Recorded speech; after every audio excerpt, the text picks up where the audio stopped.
लोग ये सोचते नहीं थे या कल्पना भी नहीं कर पाते थे कि कश्मीर समस्या वास्तव में उनके जीवन में हल हो जाएगी।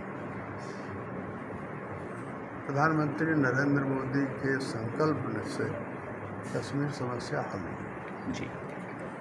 1947 से पहले और 1947 के बाद कश्मीर सुर्खियों में रहा है, लेकिन धारा 370 और उससे भी ज़्यादा खतरनाक धारा थी 35A। जी। बहुत पहले एक लॉ के प्रोफेसर ने मुझे बताया था कि ज़रा 35A के बारे में आप कुछ देखिए। मैंने ये बात बहुत लोगों को बताई है। जब संविधान की प्रतियों में मैं खोजने लगा कि 35A कहाँ है तो मुझे नहीं मिला। लोकसभा के उस एक सेक्रेटरी जनरल रहे हैं, उनसे मैंने पूछा तो उन्होंने कहा कि ये जो जम्मू कश्मीर का आदेश है संविधान के अंत में जो 1954 में जारी हुआ, उसके नीचे 35A है। ये जो 35A था वह संविधान के साथ खिलवाड़ था, क्योंकि न तो उसके बारे में संसद को बताया गया था, न देश को बताया गया था।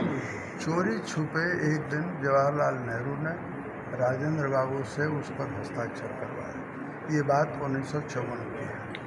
तो 370 और 35A से जम्मू कश्मीर भारत के दूसरे राज्यों से अलग हो जाता था। वहाँ के लोगों को एक अलगाव की भावना भी रहती थी।